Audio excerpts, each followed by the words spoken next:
예수 그리스도의 사도 베드로는 본도, 갈라디아, 갑바도기아, 아시아와 비두니아에 흩어진 나그네 곧 하나님 아버지의 미리 하심을 따라 성령이 거룩하게 하심을 순종함과 예수 그리스도의 피 뿌림을 얻기 위하여 택하심을 받은 자들에게 편지하니 은혜와 평강이 너희에게 더욱 많을지어다. 아멘. 지난 주일에도 말씀을 드렸습니다마는 우리가 7월에 접어들면서 하나님을 힘써 알자라고 하는 주제를 가지고 성경에 기록된 하나님에 대해서 우리가 살펴보고 있습니다. 첫째 시간에는 우리가 하나님의 이름에 대해서 그 다음에는 지난주죠. 우리가 삼위일체 하나님에 대해서 그리고 오늘은 그 삼위일체 하나님과 우리의 관계가 어떤 관계에 있는지 그리고 다음 주일은 이 하나님의 성품에 대해서 속성이라고도 하죠. 성품에 대해서 살펴보려고 하는데 오늘 본 말씀에 보면 이제 사도 베드로가 이제 소아시아 지역에 있는 흩어진 성도들 즉 교회들에게 편지하면서 성부 하나님, 성자 예수님 그리고 성령 하나님의 이름으로 문안하고 있는 것을 우리는 볼 수 있습니다. 우리가 하나님을 알기 위해서는 하나님을 어떻게 해야 돼요? 경험해야 되는데 하나님과의 관계 속에서 즉 성부 하나님과의 관계 속에서 성부 하나님을 경험해서 알게 되고 성자 예수님의 관계 속에서 성자 예수님이 어떤 분인가 하는 것을 우리는 알게 되고 또 우리 속에 거하시는 성령님의 관계 속에서 성령 하나님이 어떤 분인가 하는 것을 우리는 경험을 통해 알게 되는 것입니다. 그렇다면 우리는 이 삼위일체 하나님과 우리와는 어떤 관계가 있는지 이 시간 하나님과의 관계라는 제목을 가지고 이 삼위일체 하나님과 여러분 각자 나와의 관계가 어떤 관계에 있는지 우리가 함께 살펴보면서 은혜를 나누도록 하겠습니다. 첫째는 성부 하나님과의 관계입니다. 오늘 본 말씀 2절에 보면 우리가 부분적입니다만 함께 읽어보겠습니다. 시작. 하나님 아버지의 미리 아심을 따라 여기 보면 하나님 아버지라는 호칭이 여기에 쓰여진 것을 보게 됩니다. 고대 근동 사회에서는 신을 엘이라고 했는데 지난번에 하나님의 이름에 대해서 말씀드리면서 엘에 대해서 말씀을 드렸죠. 엘은 하나님입니다.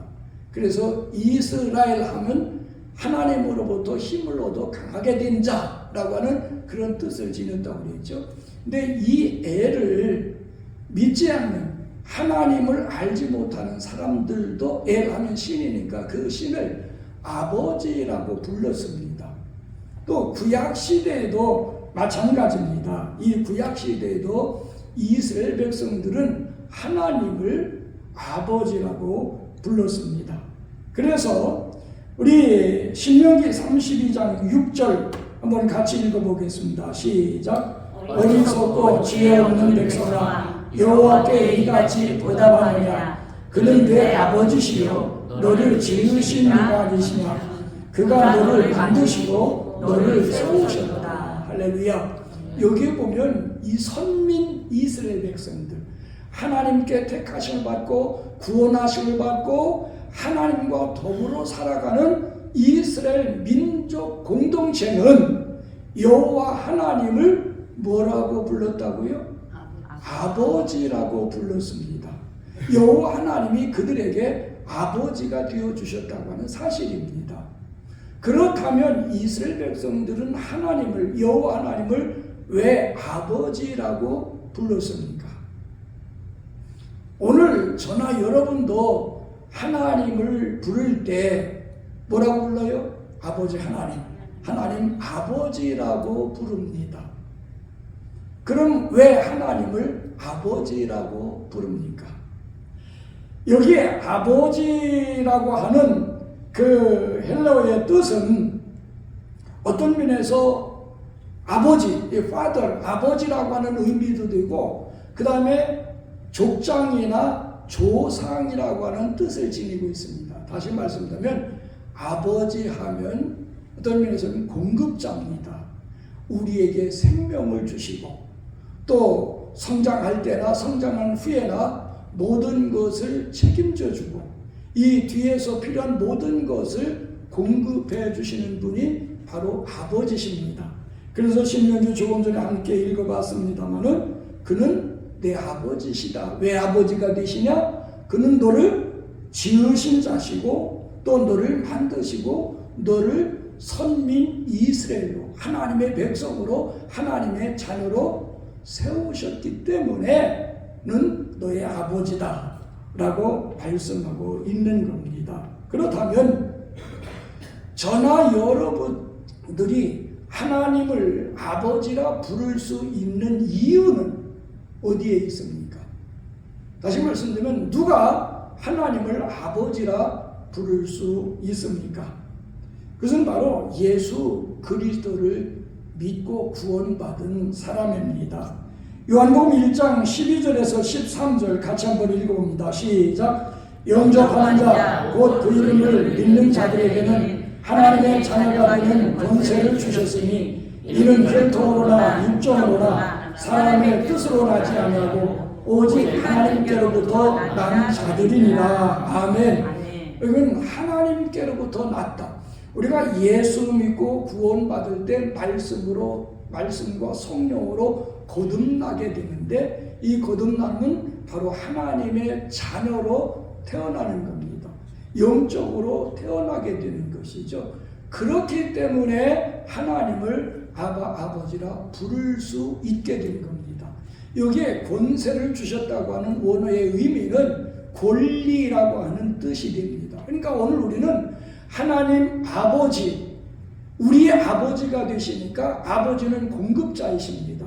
우리의 모든 것을 책임져 주셔요. 그렇기 때문에 아버지 하나님께서 주시는 모든 은혜와 능력과 축복을 누릴 수 있는 권리가 우리에게 있다고 하는 사실입니다. 여러분 돌아온 탕자의 비유에 대해서 잘 알고 계시죠?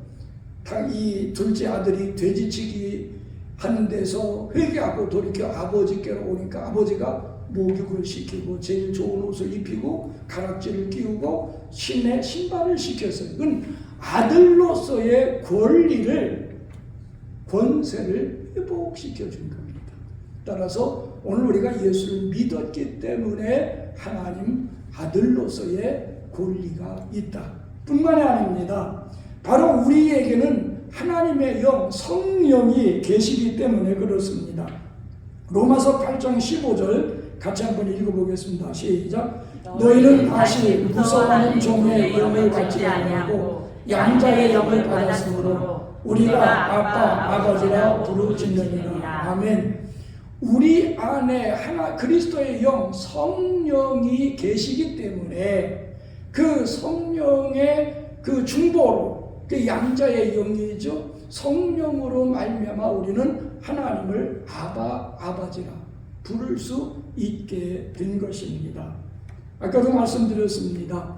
아버지라고 하는 것은 바로 보호자가 되시고 공급자가 되시고 그러니까 후원자가 되시는 분이 바로 아버지십니다. 그런데 여기에 보면 본 말씀에 보면 하나님 아버지의 미리 어떻게 하심을 따라? 미리 아심을 따라. 여기서 미리 안다고 하는 것은 하나님의 선택과 하나님의 예정과 하나님의 부르심과 더불어 하나님의 구원의 역사를 말씀하고 있는 겁니다. 따라서 하나님이 우리를 구원하셔서 하나님의 자녀로 삼아 주셨기 때문에 오늘 우리는 하나님을 아버지라 부르는데 우리의 아버지가 되신 하나님은 공급자이시기 때문에 우리에게 예수를 통해서 생명을 공급해 주셨을 뿐만 아니라 그게 바로 영원한 생명이죠. 그게 바로 구원이죠. 그 영적인 생명을 주셨을 뿐만 아니라 우리가 이 세상 살아갈 때에 필요한 모든 것을 공급해 주시는 분이 바로 하나님이시다. 그래서 마태복음 6장 31절에서 33절 같이 한번 읽어봅니다. 시작. 그러므로 염려하여 이르기를 무엇을 먹을까 무엇을 마실까 무엇을 입을까 하지 말라. 이는 다 이방인들이 구하는 것이라. 너희 하나님 아버지께서 이 모든 것이 너희에게 있어야 할 줄을 아시느니라. 하나님께서는 이 세상 살아갈 때, 인생을 살아갈 때, 우리가 신앙생활할 때 있어야 될 것, 먹고 마시고 입어야 될 모든 것을 아신다고 그랬어요. 그러니까 우리의 필요를 아시는 분이 바로 우리의 아버지시다. 하나님이시다. 뿐만 아니라 아버지일 뿐만 아니라 우리의 필요를 아시는 분일 뿐만 아니라 우리가 하나님을 아버지라 부를 때 아버지이신 하나님은 우리에게 대답하십니다.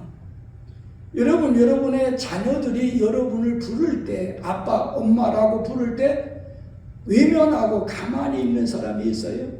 없잖아요. 왜? 하면서 응답하게 됩니다. 하나님도 마찬가지예요.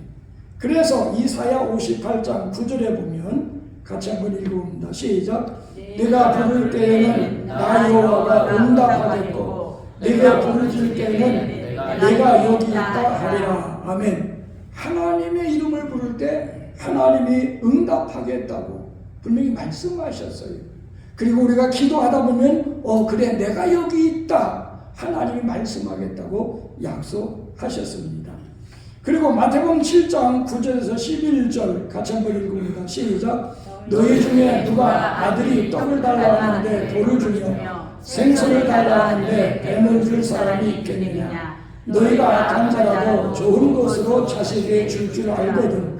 하물며 하늘에 계신 너희 아버지께서 구하는 자에게 좋은 것으로 주시지 않겠느냐. 아멘. 여기는 하나님의 이름을 부르면 하나님은 우리에게 응답해 주십니다. 그러니까 성부 하나님을 우리가 어떻게 경험할 수 있느냐? 기도해 보면 알 수 있어요. 왜? 하나님 아버지께 기도하면 하나님은 우리의 기도를 들어주시기 때문에 무엇이든지 구하라 그러면 주시리라. 그러니까 우리의 필요를 채우시며 우리의 모든 것을 이제 공급하시는 그 하나님을 경험하게 됩니다. 그러면서 뭐라고 말씀하고 있어요? 너희 가운데, 우리 사람들 가운데 아무리 악한 나쁜 부모가 있다 할지라도 자식에게는 좋은 것으로 줄 줄 아는 것이 인간의 본능이고 인간의 사랑인데, 하물며 하늘에 계신 너의 누구께서? 너의 아버지께서 구하는 자에게 좋은 것으로 주시지 않겠느냐. 더 나아가서 로마서 8장 32절 같이 한번 읽어봅니다. 시작. 자기 아들을 아끼지 아니하시고 우리의 모든 사람을 위하여 내주십니다. 어찌 그 아들과 함께 모든 것을 우리에게 주시지 아니하겠느냐. 할렐루야. 우리를 사랑하셔서 우리의 필요한 것이 뭡니까? 죄 용서함이죠. 그것이 바로 구원이죠. 우리의 구원을 위해서 독생자 예수 그리스도까지 아끼지 않고 내어주셨어요. 그런데 하나님이 뭐가 아까워서 여러분들이 기도할 때 안 주실까요? 안 주실까요?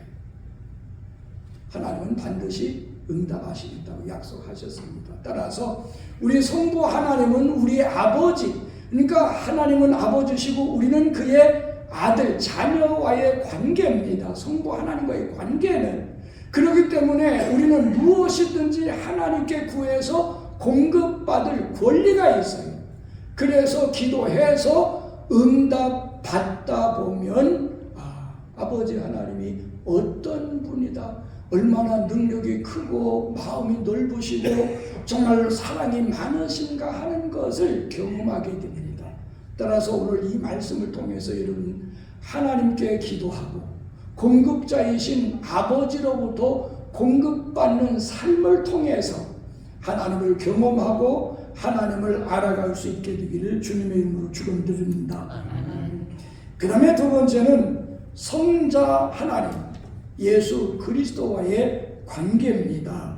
오늘 본 말씀 2절 한번 같이 읽어봅니다. 시작. 예수 그리스도의 피뿌림을 얻기 위하여 택하심을 받은 자라고 기록되어, 순서는 좀 바뀌었습니다만은 2절 하반절에 보면 그렇게 기록되어 있습니다. 그러니까 예수 그리스도 성자 하나님이십니다. 근데 여기에서 예수 그리스도는 성자 하나님과 우리와의 관계는 바로 예수님은 구원자가 되시고 우리는 구원을 받은 사람입니다. 자, 예수라고 하는 이름의 뜻은 무엇입니까? 마태복음 1장 21절에 보면 천사가 요셉에게 나타나 그렇게 말해주죠. 아들을 낳으리니 이름을 예수라 하라. 이는 그가 저의 백성을 그들의 죄에서 구원할 자이니라.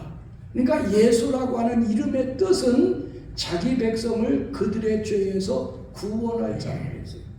그렇다면 여기 본 말씀에 보면 예수 그리스도의 피뿌림을 얻기 위하여 택하심을 받은 자, 예수님의 피뿌림이라고 하는 의미는 무엇이냐? 이것은 언약을 말씀해주고 있습니다. 출애굽기 24장에 보면 이스라엘 백성들이 이집트에서 나오게 됩니다. 구원받은 것이죠. 바로의 지배에서 노예의 고통 속에서 그들이 구원받은 겁니다. 그리고 시내산에 도착해서 하나님과 언약을 맺습니다. 모세가 율법을 받아서 그들에게 선포하고 너희들이 이대로 지키겠느냐? 예, 우리가 하나님을 사랑하고 그대로 지키겠습니다. 약속해서 하나님과 언약을 맺는데 그게 시내산 언약입니다. 언약을 맺을 때 모세가 소를 잡아 이스라엘 백성들로 하여금 번제와 화목제를 드리도록 하고 모세는 그 소의 피를 양푼에 담아서 반은 번제단에 뿌리고 그 다음에 반은 이스라엘 백성들에게 뿌렸습니다.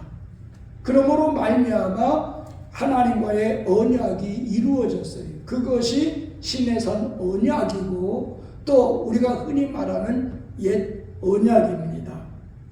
그런데 이스라엘 백성들은 이 언약을 맺고 가나안 땅에 들어가서 어떻게 됐어요? 그들이 십계명을 어겼죠. 우상 숭배에 빠졌죠. 그래서 하나님께서 뭐라고 말씀하시느냐 하면 예레미야 31장 31절 같이 한번 읽어봅니다. 시작. 보라 날이 이르니 내가 이스라엘 집과 유다 집에 새 언약을 맺으리라.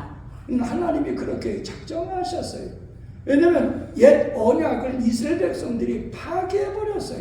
시내산 언약을 그들이 깨뜨려버렸어요.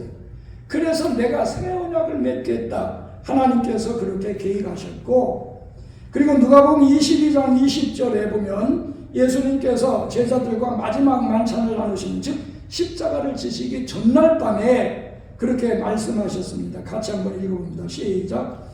이 자는 내 피로 세우는 새 언약이니 곧 너희를 위하여 붓는 것이라. 이 포도주 잔을 가지시고 이것은 내가 너희를 위해 흘리는 피다. 그러면서 이 피로 새 언약을 세운다. 그리고 나서 십자가에서 물과 피를 다 쏟으셨던 겁니다. 그것은 바로 우리의 죄를 대속하기 위한 것입니다. 그래서 에베소 1장 7절에 보면 그렇게 기록되어 있습니다. 같이 읽어봅니다. 시작.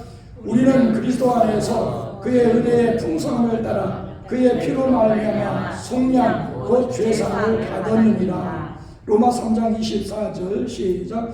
그리스도 예수 안에 있는 속량으로 말미암아 하나님의 은혜로 값없이 의롭다 하심을 얻은 자 되었느니라. 아멘. 바로 예수님이 십자가에서 흘리신 피, 새 언약으로 말미암아 우리는 죄 용서를 받았습니다. 속량을 받았어요. 그러니까 옛 언약은, 시내산 언약은 율법을 다 지킴으로 의롭다함을 얻을 수 있고 구원을 받을 수 있었어요. 그러나 예수님께서 자신의 피로 세우신 새 언약은 예수님을 믿으면 죄 용서함 받고 구원함을 받도록 되어 있어요. 그러니까 행위가 아니라 믿음으로 하나님의 은혜로 구원받게 되어진 겁니다. 그게 바로 새 언약입니다. 예수님의 십자가의 핏부림입니다. 그래서 히브리서 9장에 보면 예수님이 십자가로 하나님 앞에 나아갈 수 있는 새로운 산 길을 열어놓으셨다라고 말씀하고 있는 겁니다. 그러나 우리가 구원에는 세 가지 과정 단계가 있다고 말씀드렸습니다. 예수를 믿음으로 예수님의 핏부림으로 속량함을 받고 의롭다함을 얻는 것은 칭의 구원이라고 그랬어요. 이것은 구원의 시작입니다. 완성이 아닙니다. 그 다음에 두 번째 단계는 구원받은 우리가 이 세상을 살아가면서 정말 하나님의 성품을 이루어가고 영적으로 성장하고 성령의 열매를 맺어가는 것, 그건 성화라고 그랬어요. 예, 성화의 단계에 있습니다. 이것은 우리가 죽을 때까지 가능한 것이에요. 죽음 이후에 우리가 불가능한 것이죠. 이것은 구원의 과정 진행 중입니다. 그러면 구원의 완성은 어디에 있습니까? 예수님께서 공중에 재림하실 때 바로 구원이 완성되어집니다. 다시 말씀드리면 예수님이 2000년 전에 이 땅에 육신을 입고 오실 때는 구원자로서 우리의 죄를 대속하시기 위해서 이 땅에 오셨습니다. 그런데 앞으로 구원을 완성하시기 위해서 오실 예수님은 구원의 완성자로 오시는데 그분은 죄인을 구원하시기 위해서 오시는 것이 아니라 이 땅에 예수 믿고 구원받은 그리스도인들을 자신의 신부로 삼으셔서 하늘나라의 기쁨과 영원한 생명과 영광을 누리도록 하기 위해서 신랑으로서 구원의 완성을 위해서 이 땅에 오시게 됩니다. 그래서 예수님께서 마태복음 25장 1절에서 13절까지 보면 열처녀의 비유로 천국을 비유하셨어요. 그러니까 천국은 마치 등을 들고 신랑을 맞으러 나간 열처녀와 같다.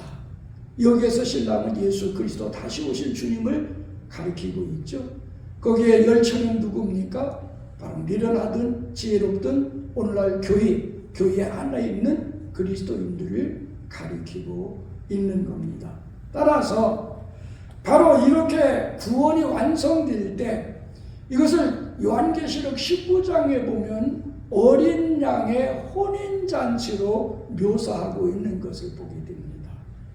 따라서 우리의 구원자가 되시고 앞으로 우리의 구원의 완성을 위해서 신랑으로 오실 예수님, 그러니까 성자 하나님과의 관계는 바로 우리의 구원자가 되시고 우리는 구원받은 하나님의 백성이 되어지고 그분은 우리의 신랑이 되어지고 우리는 그의 신부가 되어지는 겁니다. 따라서 우리가 성자 예수님을 우리가 경험하기 위해서는 열처녀처럼 우리가 등을 준비하고 더불어서 등과 함께 기름을 준비해야 되는 겁니다.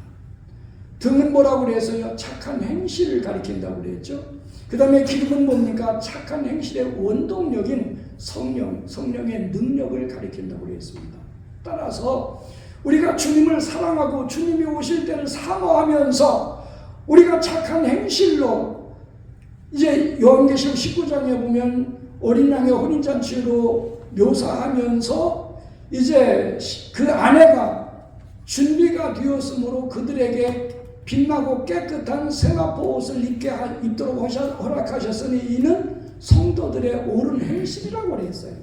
그렇기 때문에 신랑을 사모하고 기다리면서 바로 옳은 행실로서 세마포를 짜 가다 보면 바로 주님의 사랑과 은혜와 능력을 경험할 수 있게 되어지는 겁니다. 따라서 성자 하나님 예수 그리스도의 관계는 구원자이시고 그는 우리의 신랑이시고 우리는 그의 신부로서의 이제 관계를 맺게 되는 것입니다. 이 마지막 세 번째로 성령 하나님과의 관계입니다. 본문 말씀 2절 우리가 중간절입니다만은 함께 읽어봅니다. 시작. 성령이 거룩하게 하심으로 순종함과 라고 기록되어 있습니다. 여기서 거룩하게 하신다고 하는 것은 성령 하나님의 사역을 의미합니다. 다시 말씀드리면 하나님이 우리를 구원하신 목적은 바로 우리의 거룩함을 위해서 구원하셨습니다. 따라서 성령님이 하시는 일은 바로 우리를 거룩하게 되도록 이끌어 가시는 것이 바로 성령의 사역입니다. 그래서 예수님께서는 성령에 대해서 그렇게 말씀하셨습니다. 요한복음 14장 16절 17절 같이 한번 읽어봅니다. 시작. 내가 아버지께 구하겠으니 그가 또 다른 보혜사를 너희에게 주사 영원토록 너희와 함께 있게 하리니 그는 진리의 영이라. 세상은 눈이 그를 받지 못하나니 이는 그를 보지도 못하고 알지도 못하느니라. 그러나 우리는 그를 아나니 그는 너희와 함께 거하시며 또 너희 속에 계시겠습니다. 아멘. 여기에 보면 이 보혜사라고 하는 원어의 뜻은 돕는 자, 중재자, 변호자, 위로자라고 하는 뜻을 지니고 있습니다. 거기에서 더 깊은 의미는 그것을 위해서 보내심을 받은 자입니다.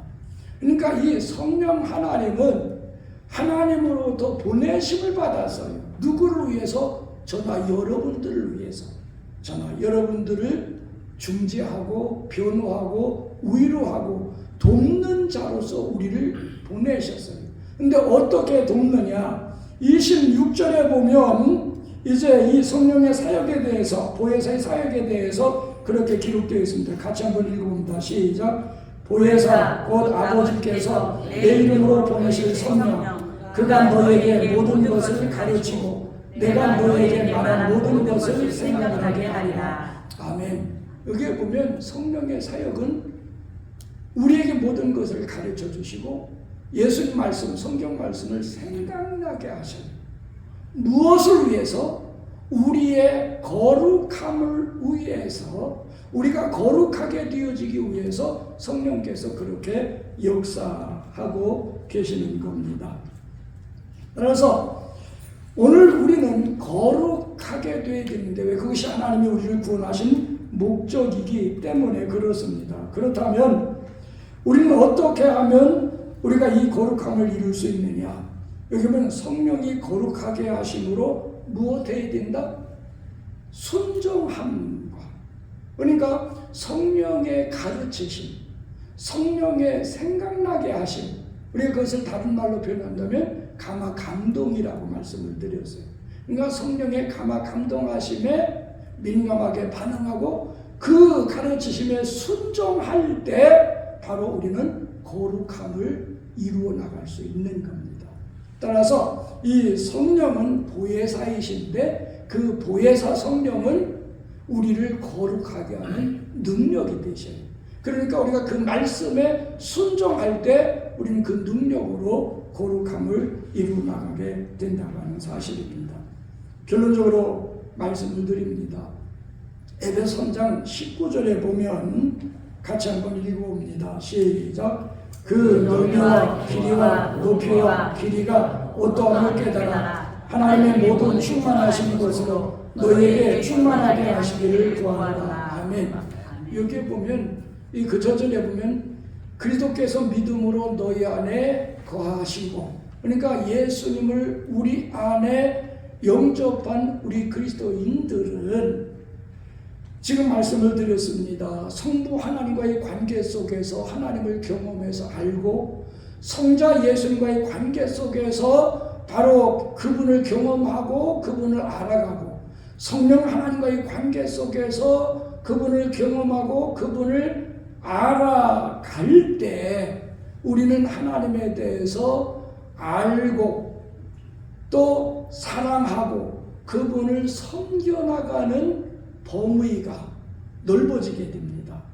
그래서 여기 보면 그리스도의 사랑의 넓이와 길이와 높이와 깊이가 어떠함을 깨달아, 다시 말씀드리면 하나님을 경험하고 하나님을 알고 하나님을 사랑하는 것만큼 하나님의 충만하심이 우리에게 채워지게 되어 있습니다. 그래서 하나님의 충만하신 것으로 우리의 심령과 우리의 삶 속에 충만하게 채워지게 되어 있습니다. 다시 말씀드리면 우리가 하나님을 경험하고 그 경험을 통해서 하나님을 깊이 알아가고 하나님을 알기 때문에 믿고 사랑하고 순종하죠. 그 순종하는 삶 속에 하나님의 역사, 하나님의 사랑, 하나님의 은혜, 하나님의 능력, 하나님의 축복, 그런 것들이 점점 더 우리 속에서, 우리의 삶 속에서 확장되어져 가고 능력으로 나타나고 열매로 나타나게 된다고 하는 사실입니다. 따라서 하나님을 경험하고 하나님을 알고 그 하나님을 사랑하고 섬김으로 인해서 여러분의 신앙과 삶 속에 더욱더 하나님의 충만하신 것으로 충만해지기를 주님의 이름으로 축원드립니다.